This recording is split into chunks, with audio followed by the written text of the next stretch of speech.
The village of Njoro pulsed with life beneath the golden sun, its narrow earthen paths weaving like veins through clusters of red clay huts. The scent of roasted maize drifted lazily through the air, mixing with the aroma of fresh palm wine and the soft hum of drums that echoed from the central square. Children ran barefoot through the dust, their laughter rising above the chatter of the market women calling out prices for calabashes, spices and woven mats. In every corner life thrived, the rhythmic thump of pestles grinding grain, the shimmer of bead necklaces catching sunlight, and the murmur of stories that passed from mouth to mouth like sacred fire. But at the heart of this living rhythm was Ayana, a young woman whose name alone brought smiles and sighs alike. She moved like the wind that danced through the tall grass, her steps light, her presence commanding. Her beauty was not the loud kind that demanded attention, but the quiet sort that drew it without asking, graceful, natural, impossible to ignore. Yet it was her dance that made her unforgettable. When Ayana danced, even the drums seemed to follow her lead. The movement of her body, the curve of her arms, the arch of her feet, all wove stories older than the hills, stories whispered by the ancestors themselves. Around her ankles gleamed a pair of silver anklets, etched with symbols no one could quite decipher. They were said to have belonged to her grandmother, a woman remembered for her healing songs and moonlit dances that could calm storms and mend broken hearts. The anklets jingled softly when Ayana walked, but when she danced they sang, a melody that wrapped around the soul, stirring joy and something else, something mysterious. Some swore the sound could awaken memories in those long gone. Others whispered that it could protect the dancer from envy and evil thoughts. And envy in Njoro was not hard to find. Behind the bright smiles of some villagers hid eyes that watched Ayana too closely, their admiration tinged with jealousy. Among them were the dancers who once held the village's praise before Ayana's rise. Their laughter grew sharper, their compliments too sweet. They called her blessed, but what they meant was untouchable, and such a word burns in the hearts of the envious. Her talent, her charm, and her strange anklets became a storm of curiosity and resentment that swirled quietly, waiting for a spark. Ayana's best friend once warned her, "Some songs, even when sweet, draw snakes from the grass." But Ayana only smiled. "If the snakes come," she said, "then my dance will show them peace." Her faith in goodness, her belief in the purity of her art, blinded her to the whispers that crept through the market at dusk. The elders spoke in hushed tones, remembering a time when the anklets had saved their former owner from harm. They said the metal was bound with ancestral power, a promise that as long as the dancer's heart remained pure, her rhythm would never be silenced. Yet, the jealous hearts that watched her saw only the shimmer, not the spirit. They spoke of testing her luck, of proving that no dancer was truly protected by song or silver. As the drums echoed one night beneath the full moon, a plot began to take shape, one that would shatter not only metal but the fragile harmony of the village itself. Still, as Ayana moved across the dusty square, her anklets chimed in a tone that seemed almost aware, like laughter carried by the wind. The elders paused in their storytelling to listen, their eyes clouding with memory. One muttered to another, "The ancestors are awake tonight." For in the village of Njoro the sound of Ayana's anklets was not just music, it was a warning. And though no one yet knew it, the rhythm that bound her to the earth and sky would soon test every soul that dared to silence it. The anklets that circled Ayana's slender ankles were unlike anything else in the village of Njoro. Crafted generations ago, they shimmered with a beauty that went beyond ornament, they spoke with every step she took. Each anklet was woven from fine threads of silver, braided with delicate cowrie shells, and lined with rows of tiny bronze bells that caught the light like captured stars. Between the bells were beads of red jasper and moonstone, polished smooth by time, their colors alive beneath the sun. Small charms dangled from the sides, miniature carvings of birds, rivers, and eyes, symbols said to protect the wearer from envy and darkness. When Ayana moved, the anklets produced a soft, harmonious jingle that seemed to breathe with her, as if the metal itself recognized her spirit. Every evening, as the sun melted into amber and gold, Ayana would step into the clearing near the village square. There, under the watchful eyes of elders and the playful laughter of children, she danced. The earth beneath her bare feet pulsed in rhythm with the drums. Her movements were both wild and graceful, every spin and turn felt like a conversation with the unseen. The anklets sang with her, their music mingling with the heartbeat of the land. Some said that when Ayana danced, the ancestors rose from the soil to watch, their invisible presence swaying among the crowd like the wind through tall grass. Her grandmother had once told her that the anklets were not just adornments, but gifts from the spirits. "They will protect you," the old woman had said, fastening them around Ayana's ankles with trembling hands. As long as your heart beats with kindness, they will sing for you. But if envy or hatred finds your soul, their song will fade.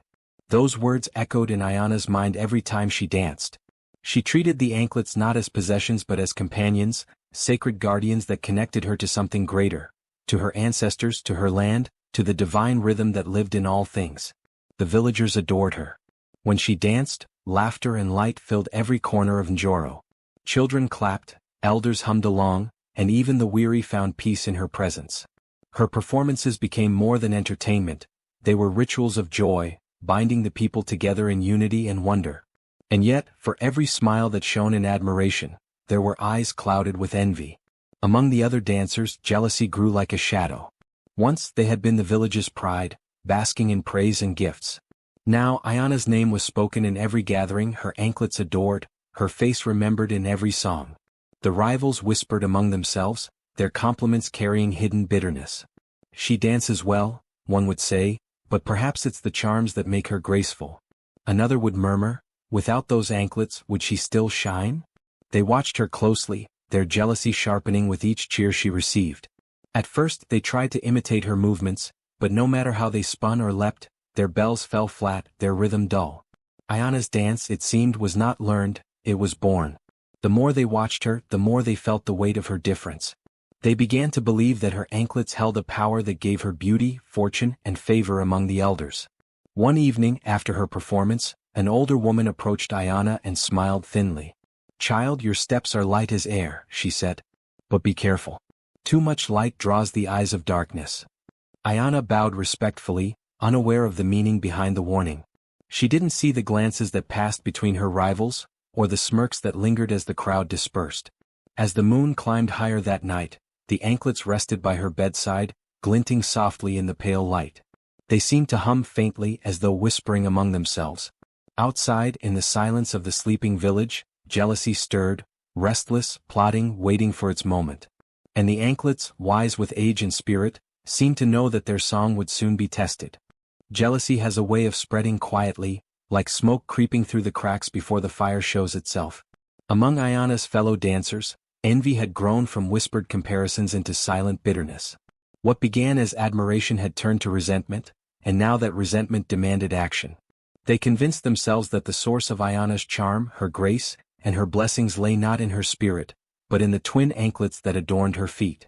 If they could take those away, or destroy them, her magic would fade and balance would be restored. The plot began one humid afternoon, beneath the shade of a great baobab tree on the edge of Njoro. 3 of Ayana's rivals gathered there. Sephu, whose pride could not bear being overshadowed, Kanda, who once led the dances before Ayana's rise, and Mala, the quietest but most cunning of the group. They spoke in low tones, their voices thick with frustration and deceit. "She doesn't deserve all this praise," Sephu muttered, kicking at the dust. "Every elder calls her blessed, every man watches her dance, every child sings her name. What about us?" Kanda's lips curled. "It's those anklets. I've seen them shine even when there's no light. The charms are enchanted. Without them, she's just another girl." Mala, whose eyes rarely blinked when she spoke, leaned forward. "Then we take them." "Not tonight, that would be foolish. During the Harvest Moon Festival, when everyone is drunk on celebration and music drowns suspicion. She'll be surrounded, distracted. We'll have our chance." The others exchanged looks. The plan was dangerous. The anklets were sacred and stealing them could bring a curse. But envy had already clouded their fear. "What if the spirits punish us?" Sephu asked after a long silence. Mala's expression hardened. "Then let them punish her for flaunting their gifts."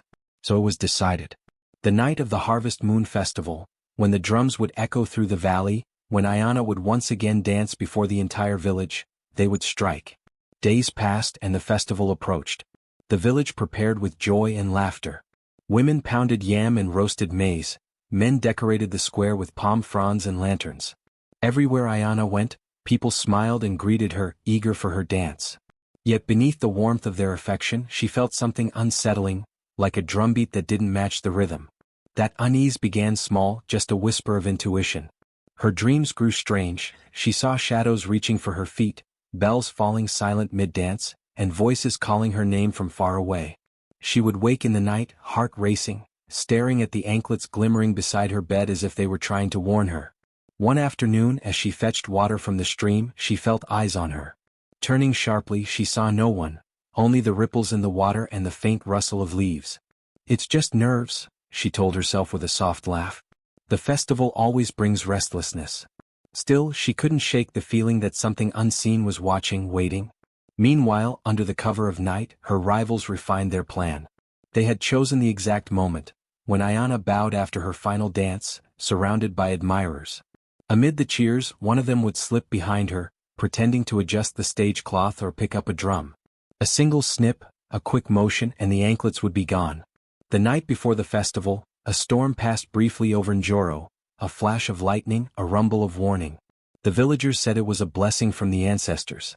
But as Ayana lay awake listening to the fading thunder, the anklets beside her jingled faintly on their own.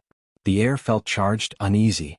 Somewhere beyond her window, 3 hearts plotted under the same moon, their envy burning brighter than the storm's last spark. The harvest moon rose like molten gold over the village of Njoro, bathing every thatched roof and earthen path in a soft glow. The air was alive, drums thundered like heartbeats, flutes cried sweetly, and dancers spun in vibrant waves of color. Children laughed, fires crackled, and even the river nearby seemed to hum in rhythm with the joy. At the center of it all was Ayana, her eyes gleaming, her steps light, her anklets chiming like whispers of heaven.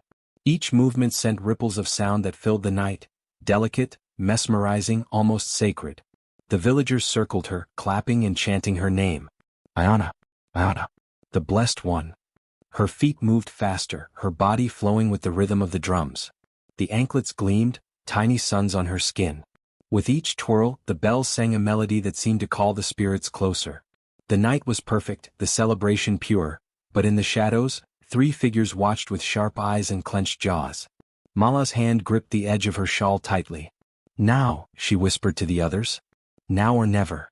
Kanda nodded, slipping away from the crowd toward the stage, her heart pounding like a drum out of sync. Sephu followed, sweat beading on his temple despite the cool breeze. As Ayana spun, lost in the rhythm, Kanda crept closer with a dancer's stealth. She pretended to adjust the offering mat near Ayana's feet, bowing low to the ground. Sephu, positioned behind the drums, held a sharp piece of shell, a fragment from a broken gourd, small but sharp enough to cut. Ayana raised her arms to the sky, the firelight wrapping around her like a halo. For a heartbeat, time itself seemed to pause. The crowd roared with delight. And then, in that perfect, fragile moment, Kanda gave a nod. Sephu lunged forward. A quick flick. A faint snap. It was almost imperceptible at first, the tiniest sound, softer than a sigh. But then the music stuttered. One of the anklets broke apart, and beads scattered like fallen stars across the dusty ground. The bells, those sacred, singing bells, gave one final jingle before falling silent. The silence that followed was heavier than thunder. The drummers froze mid-beat. The flutes hung breathless in the air. Every dancer stopped, every child's laughter died. All eyes turned toward Ayana. She stood in the center of the circle, her foot bare, the broken remains of her anklet glinting in the firelight. A single bead rolled toward her toes, stopping there as if unsure where to go. Her breath caught. "No," she whispered. She bent slowly, trembling hands gathering the scattered beads, the charms, the broken cords. Her fingers shook so badly she could hardly hold them. The once lively bells lay still, their shine dimmed. The earth seemed to mourn with her, the wind quieted, the fire crackled weakly, even the crickets went silent. The crowd began to murmur, uneasy whispers rising like smoke. Her anklet, broken? What does it mean? Is it a sign? Ayana clutched the pieces to her chest, her heart thundering. A deep ache spread through her, sharp as betrayal.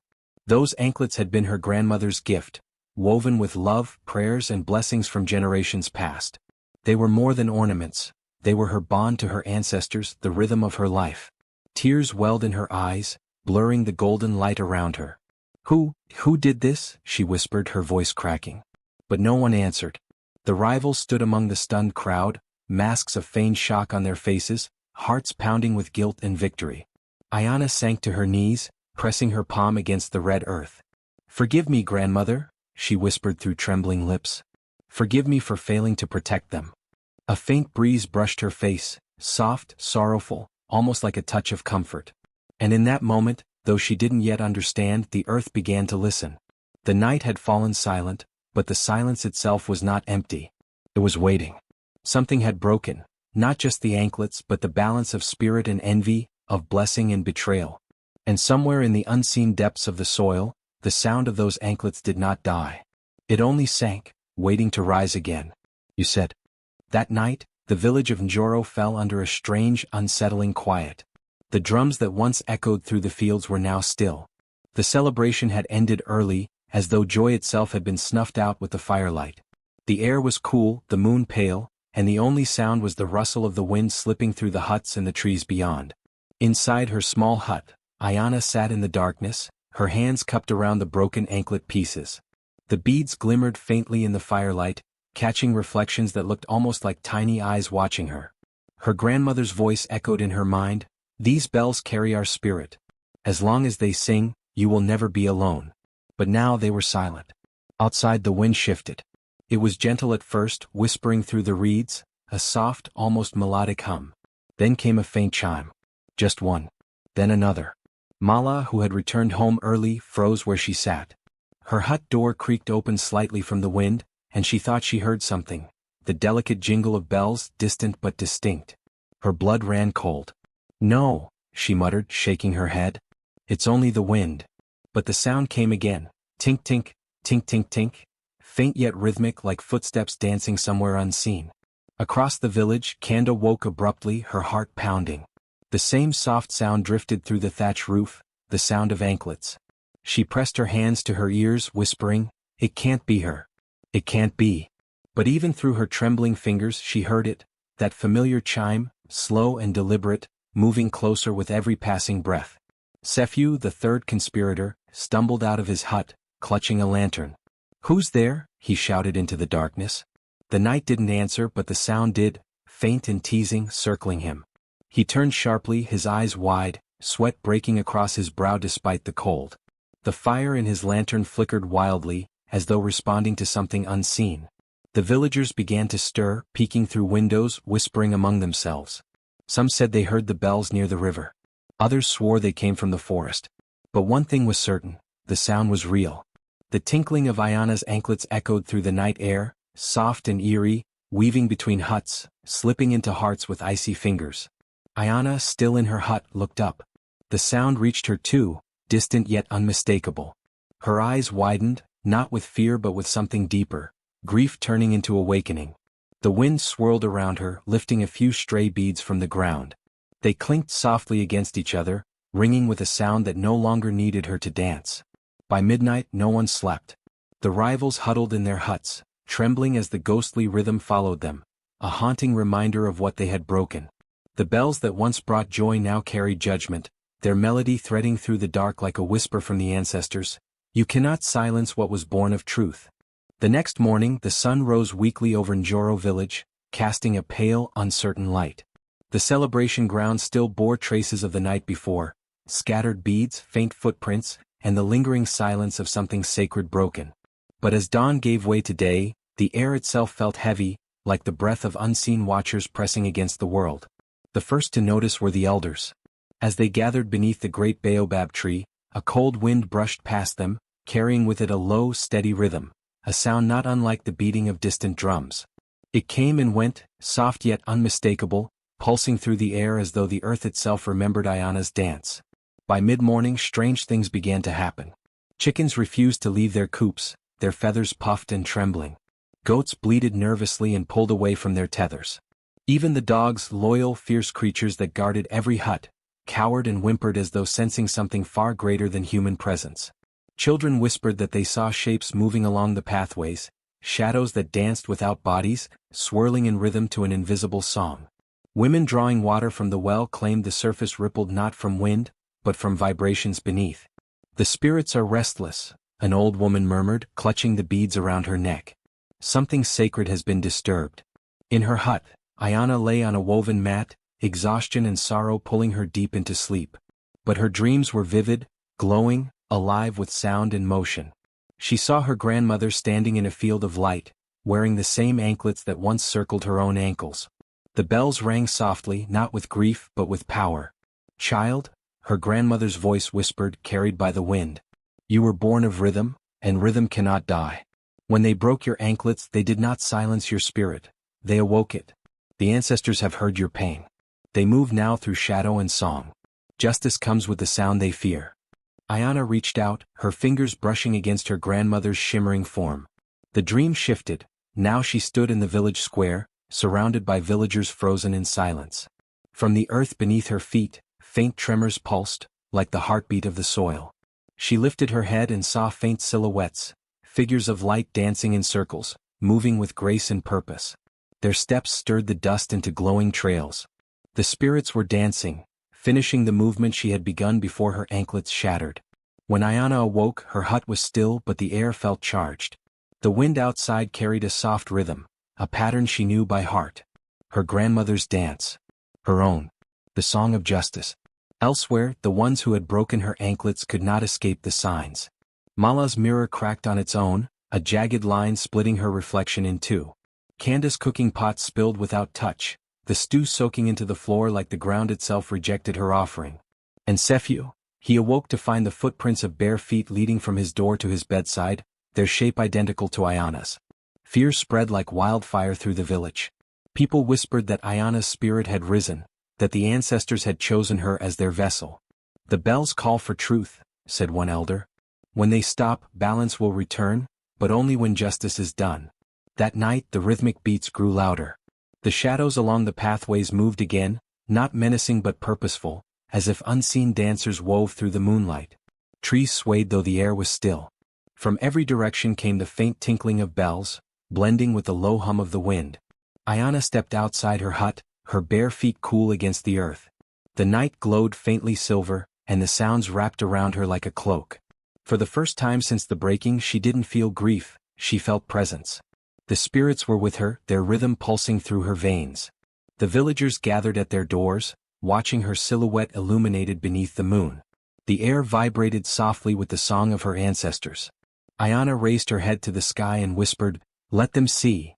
And they did, as the wind picked up, swirling around her in rhythmic gusts. The beads from her broken anklets lifted into the air, circling her feet like fireflies.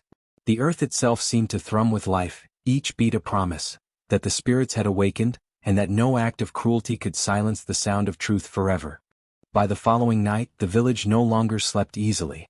The air carried a rhythm that wouldn't fade, the faint, unending jingle of anklets that seemed to come from everywhere and nowhere all at once. It began as a soft whisper, just beyond hearing, then grew steadily louder until it became impossible to ignore. The culprits, Mala, Kanda, and Sephiu, tried to go about their lives, but each step they took seemed shadowed by that haunting sound. When Mala fetched water from the stream, she heard the gentle tinkling just behind her, echoing her every movement. She turned sharply, her breath fogging in the night air, but there was no one there, only ripples on the surface of the water and her own trembling reflection staring back. Kanda, who had once laughed the loudest when Ayana's anklets broke, could no longer bear silence. In her hut, she heard the sound beneath her bed, in her rafters, woven through the sighs of the wind. It grew clearer with each passing hour, the unmistakable rhythm of dance, light and graceful, accompanied by a whisper of footsteps circling her hut. "It's her," she muttered to herself, clutching her head. "It's her dance." Sephiu fared no better. The hunter who had helped plan the act found himself haunted in the forest. Every twig that snapped beneath his feet sounded like a bell. Every gust of wind seemed to hum with the rhythm of Ayana's dance. When he glanced at the snow-white moonlight filtering through the trees, he saw fleeting shapes, shadows of women moving with elegance, their outlines fading in and out like smoke. They turned their heads toward him in unison, the faint glow of anklets glimmering around their ghostly ankles. Panic seized him. He ran, heart pounding, but the sound only grew louder, the bells chasing him through the undergrowth, through the thorns that tore at his legs. He tripped, fell, and for a brief moment the forest fell utterly silent. Then from the darkness behind him came a single, sharp chime. By the time he stumbled back into the village, his eyes were wild. "She's here," he cried, falling before the elders' meeting place. "She's following us. The anklets, they're alive." The elders exchanged uneasy glances but said nothing, for even they could hear it now, a slow, deliberate rhythm weaving through the night air, pulsing with meaning. Meanwhile, the villagers began to murmur prayers, placing offerings at crossroads and doorways. "The ancestors are restless," an old woman said softly. Ayana's dance was not meant to end. Mala and Kanda tried to flee together, but the sound followed them. At first it was distant, a faint melody carried by the wind.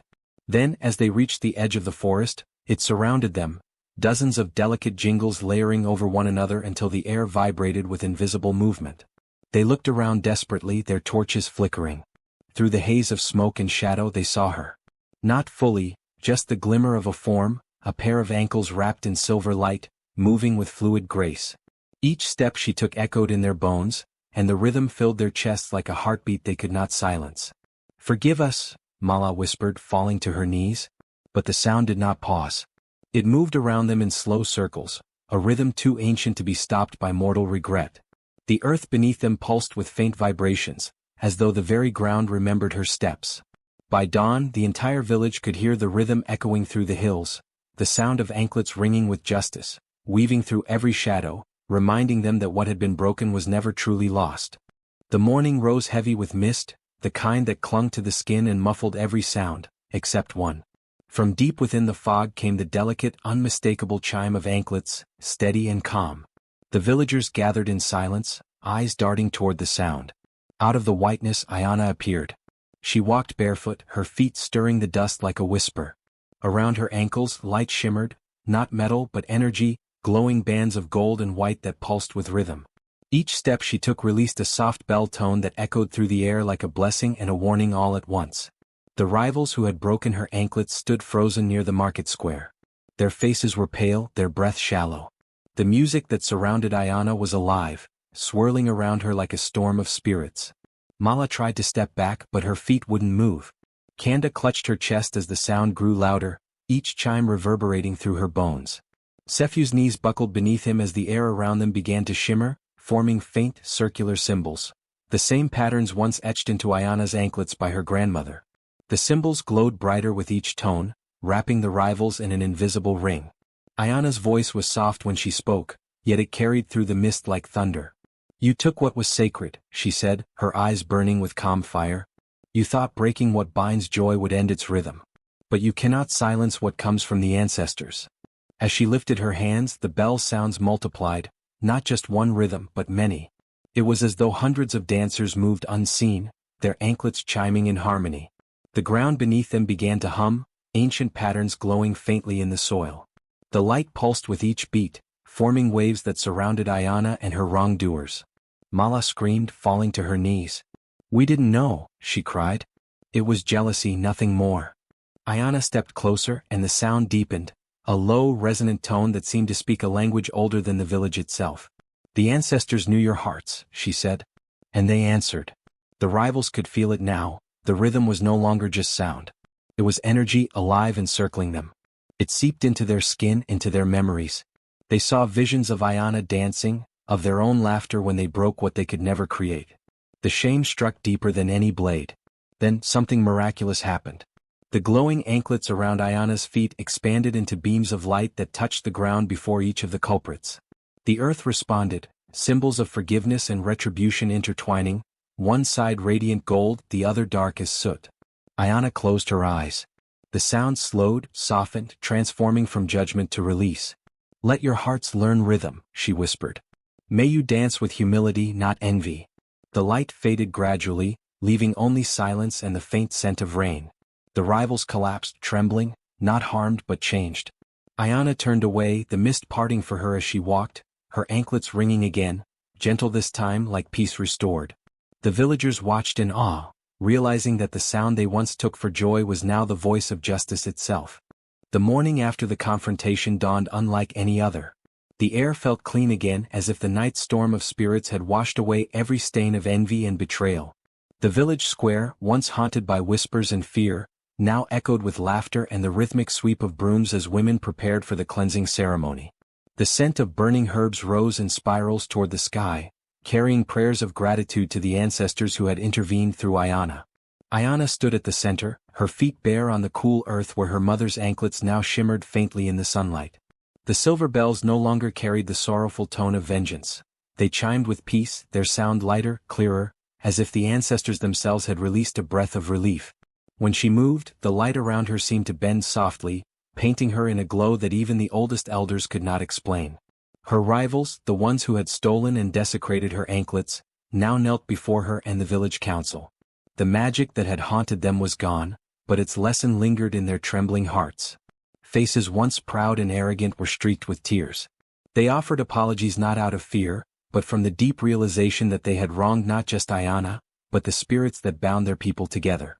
One by one they laid symbolic gifts at Ayana's feet, woven cloths, carved beads and calabashes of palm wine. Each gift was a plea for forgiveness, a wish to restore harmony. The village chief stepped forward, his staff adorned with feathers and cowrie shells. He raised his voice in a tone that blended command with reverence. Today balance has returned.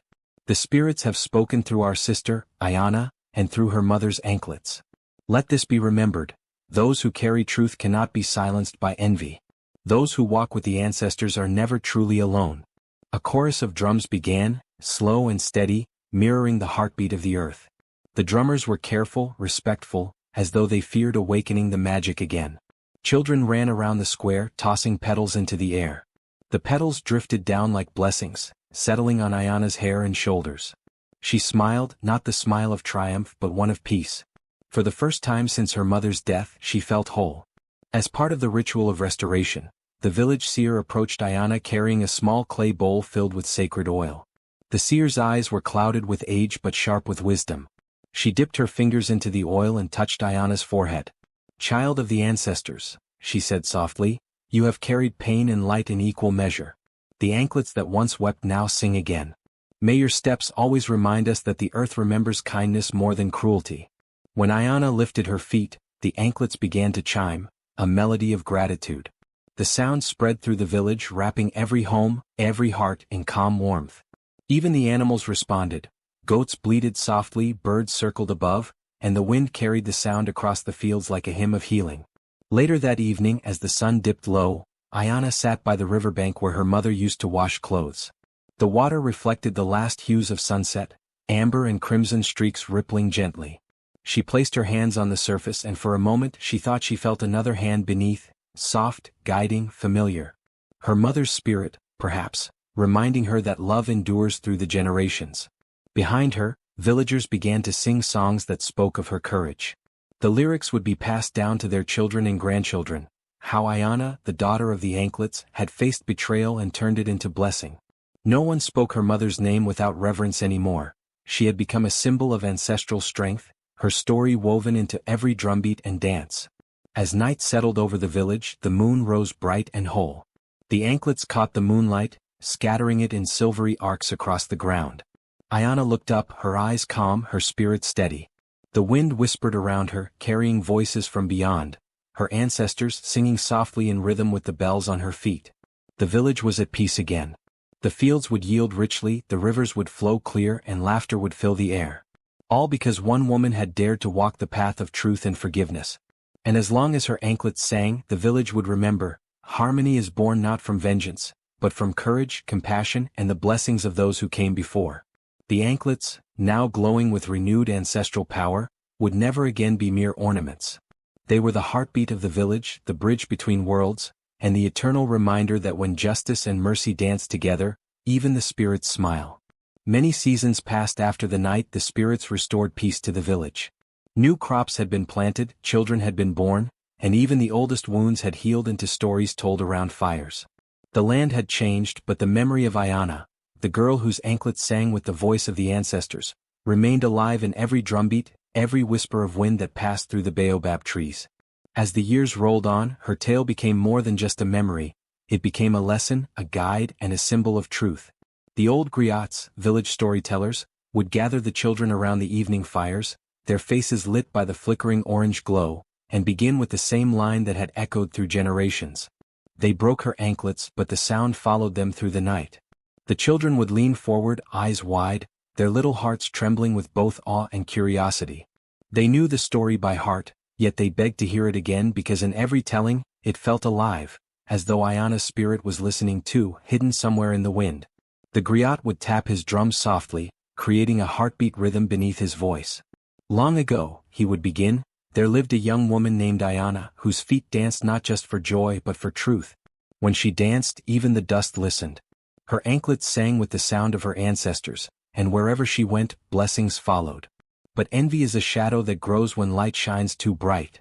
The story would unfold like it always did: the jealousy of her rivals, the theft of her sacred anklets, the haunting sounds that pursued the guilty, and the final night when justice and forgiveness danced together under the moon.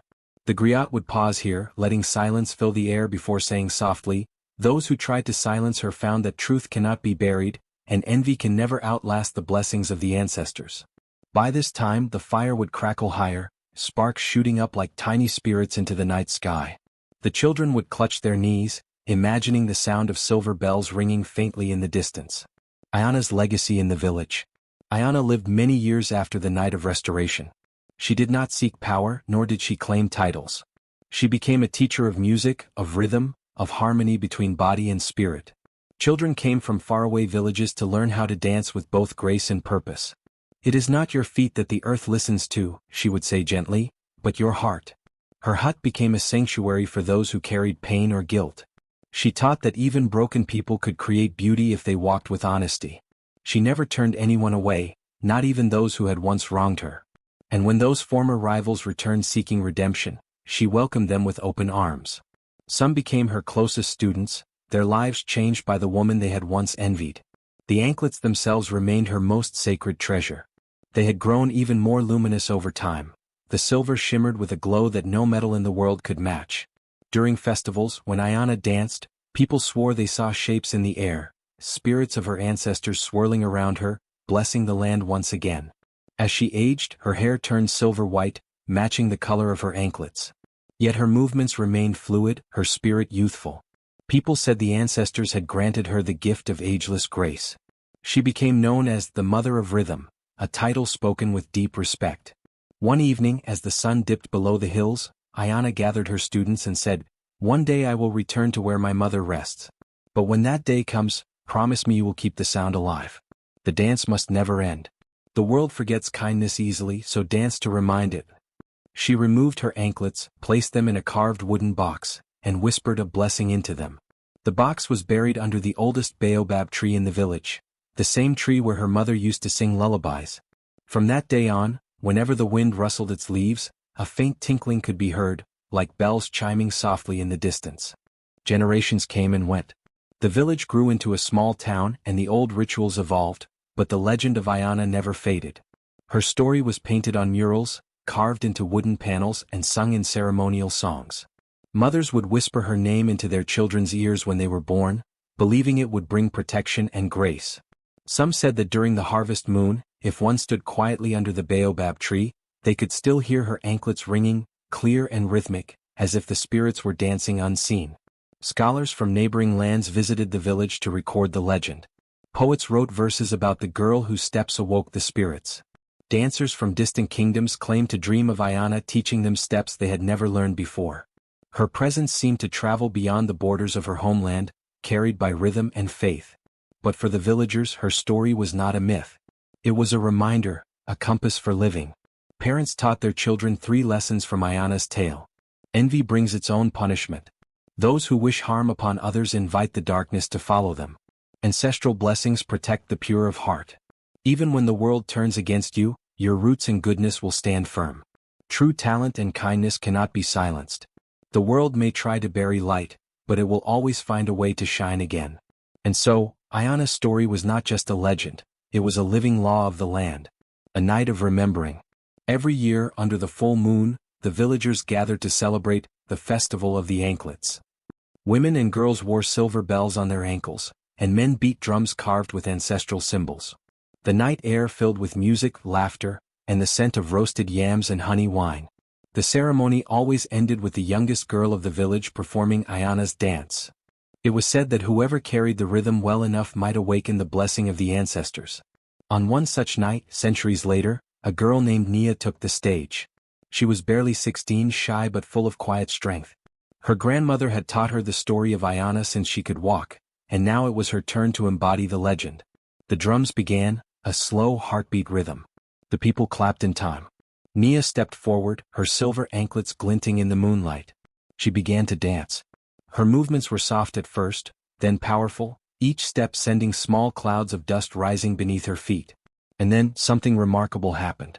The bells around her ankles began to ring, not just with metal, but with an echoing resonance that filled the air. The drummers paused, startled. The sound was identical to the one described in the old legends. Light, pure, filled with spirit. The wind stirred suddenly, swirling around her, lifting her braided hair as if unseen hands were guiding her dance. The villagers gasped, some whispering prayers, others weeping softly. They knew what it meant, the ancestors were present. When Nia finished, she stood still, breathing hard. The silence that followed was sacred. Then the eldest of the griots stepped forward, tears glistening in his eyes. "The sound lives," he said. "Ayana dances again." From that night on, Nia was called the Child of the Bells. The festival became more than remembrance. It became proof that Ayana's spirit would forever live among them. The return of the sound. Many believed the wind that swept through the village that night carried Ayana's laughter. And though centuries separated her from that moment, it felt as if time itself had folded, bringing her spirit close once more. That night, elders told the story again, adding a new ending, and when the child danced beneath the moon, Ayana's anklets sang again, for truth never dies, it only waits to be remembered. The anklets buried beneath the baobab tree were never found. Some said the earth had claimed them, merging their magic with the roots of the sacred tree. Others believed they had turned into stars, watching over the village from above. But no one doubted that their power still lingered, in the rhythm of the drums, in the whisper of the wind, and in every dance that celebrated life over envy. Cinematic ending. The camera of time zooms out. A full moon hangs over the African landscape, bathing the land in silver light.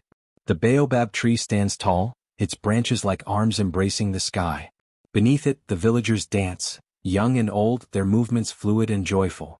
In the middle of the crowd, Nia spins, her anklets gleaming, each bell sound echoing like a heartbeat that connects earth and spirit.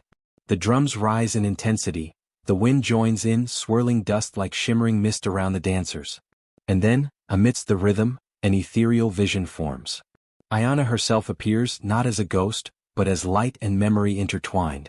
Her silver anklets glow with otherworldly brilliance. She dances beside Nia, step for step, their movements in perfect harmony. The people watch in awe, tears streaming down their faces. The bells ring louder now, carrying messages only the heart can hear. Messages of forgiveness, strength, and the eternal power of truth. The camera pans upward to the sky, where the stars shimmer like tiny anklets across the heavens. The wind carries the final sound, a soft chime fading into infinity. And as the music fades, a voice, gentle yet strong, echoes through the night. They broke her anklets, but the sound followed them through the night. The screen fades to black, leaving only the faint, lingering ring of bells, a promise that light will always return, that truth will always find its rhythm, and that the spirits of the just never stop dancing beneath the moon.